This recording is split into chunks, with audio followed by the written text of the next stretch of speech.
Alejandría. Después de completar mis iniciaciones en Egipto, algunos de mis compañeros esenios y yo nos reunimos en Heliópolis para aconsejarnos mutuamente. Sabíamos que íbamos a regresar pronto a Palestina y acordamos que sería bueno mudarnos a la gran ciudad portuaria que había tomado el nombre de Alejandro. En esta ciudad griega cosmopolita que se encuentra en la desembocadura del delta del Nilo, pasé mis últimos 30 años en Egipto. Algunos de nosotros nos fuimos a las extensas cavernas subterráneas debajo de Alejandría porque estábamos más cómodos en nuestro hábitat conocido bajo la superficie de la tierra. Así que viví de nuevo bajo la tierra. Pasé mis primeros 9 años en Alejandría en un complejo de cámaras ocultas donde mis hermanos esenios y yo trabajábamos diligentemente copiando textos antiguos y otros más actuales. Habíamos traído muchos registros de On, hoy conocido como Heliópolis, que habíamos copiado para donar a la biblioteca de Alejandro a cambio de que nos ofreciera protección e inmunidad, y sobre todo nuestra disposición a intercambiar nuestra experiencia como escribas. Nos dio acceso al tesoro creciente de obras religiosas, filosóficas e históricas que se acumulaban en la inmensa biblioteca que Alejandro había construido para reflejar de manera impresionante su poder y sus ideales helenísticos. Algunos trabajaban en la superficie de la tierra como intermediarios para proteger nuestras operaciones debajo y dentro de la biblioteca externa. Algunos de nuestra comunidad se marcharon de Egipto enseguida para regresar a Palestina mientras que otros se quedaron. Yo decidí continuar con mis estudios y el trabajo de copiado de textos durante los siguientes 20 años. Huelga decir que me había acostumbrado a mi identidad incógnita y al estilo de vida claustral. Sin embargo, sabía que era hora de empezar a prepararme para reunirme con mi comunidad de Senia en el Monte Carmelo. Esta opción requería que me reclimatara gradualmente a la vida de los habitantes de la superficie. Con el fin de hacer frente a la dureza del mundo exterior, comencé a hacer excursiones a la gran biblioteca y a visitar abiertamente el templo cercano dedicado a Isis. Incluso me aventuré a ir al mercado. Había hecho ya muchas visitas secretas al templo en los últimos años y las grandes sacerdotisas que servían a Nuestra Señora, como llamábamos a Isis, me conocían muy bien. Por fin, cuando me sentí a gusto en el caos externo a mi alrededor, acepté la invitación de mis amigas, las sumas sacerdotisas, para ir a vivir permanentemente en las habitaciones dentro del complejo del templo. Aunque todavía vivía enclaustrada, había realizado con éxito la transición a habitante de la superficie otra vez. Durante los últimos 100 años que viví en Egipto, había empezado a hacer viajes con mis compañeros a Gran Bretaña, Grecia, el sur de Galia y varias islas del Mediterráneo. La mayoría de estos viajes tuvieron lugar durante mis últimos años en Alejandría. Encontré mis aventuras en el extranjero enormemente constructivas y expansivas para mi alma. Disfruté especialmente de mi estancia en Gran Bretaña, que sentí como si fuera un extraordinario regreso a casa. Mientras estuve allí, fui adoptada por un jefe celta y me convertí en una de sus hijas, aunque yo era muchos años mayor que él. Al mirar hacia el futuro probable, sabía que algún día volvería a las verdes colinas y llanuras de Gran Bretaña. Vi como muchos años más tarde estaría haciendo los preparativos para el descanso de mi cuerpo físico en la isla de Avalon, pero esa es otra historia. Volvamos a Alejandría y a la breve biografía de quien recibió su nombre, Alejandro Magno.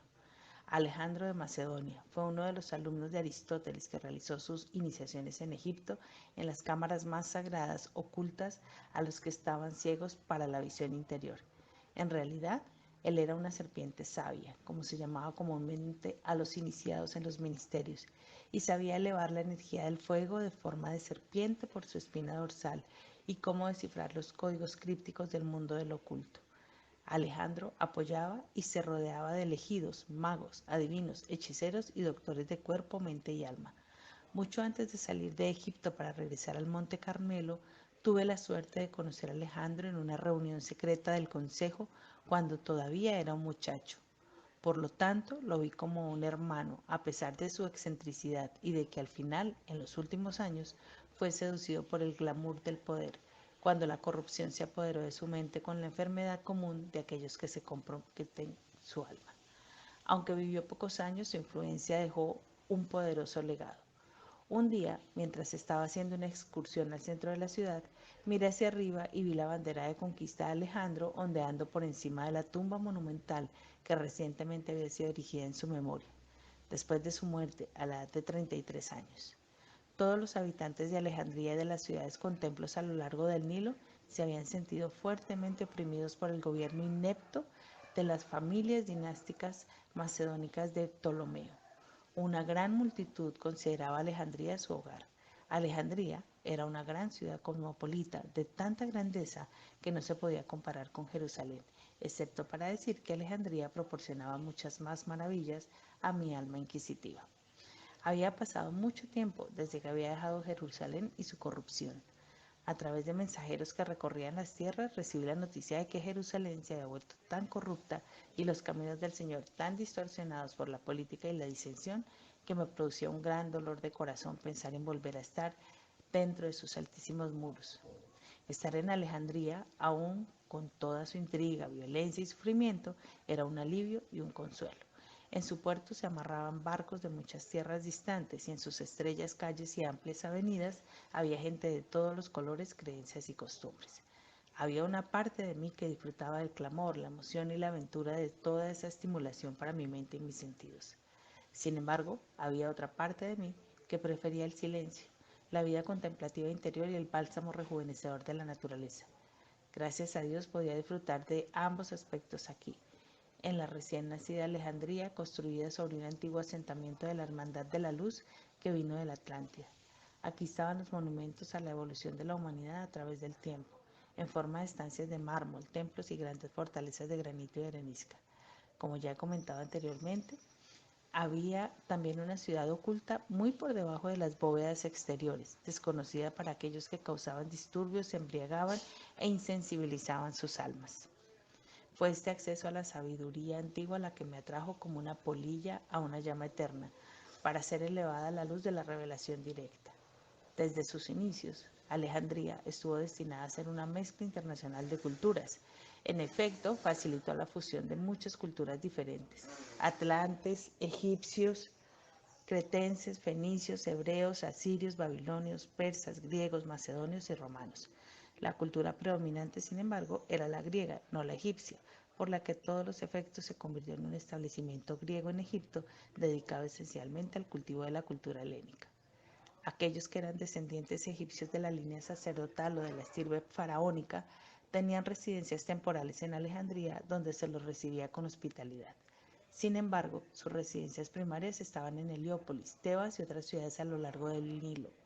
Por lo tanto, su presencia era honrada, pero tuvieron poca influencia en el entorno político y social de Alejandría hasta que la incursión de Roma puso fin a la dinastía tolemaica. A Cleopatra, que era de origen macedónico, se le permitió gobernar como reina de Egipto desde el año 51 hasta el 30 a.C. Por otro lado, los egipcios de las clases trabajadoras de Alejandría estaban sometidos y tenían pocas posibilidades de mejorar su estatus social a través del matrimonio. Durante algunos años, la población hebrea fue especialmente bienvenida, recibiendo privilegios comparables a los de los súbditos griegos.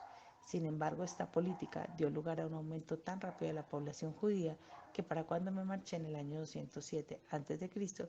se había despertado un considerable resentimiento. Durante los meses anteriores a mi partida me concentré en terminar mis tareas en la biblioteca, mi servicio en el templo y las despedidas. Durante el resto de mis días continuaría sintiendo la influencia de Egipto y en el futuro mi historia volvería a sus antiguos monumentos. Cuando nos encontremos de nuevo, mi querido amigo, tomaremos el tesoro de la sabiduría acumulada en Egipto y recorreremos nuestro camino hasta mi amado Monte Carmelo junto al mar.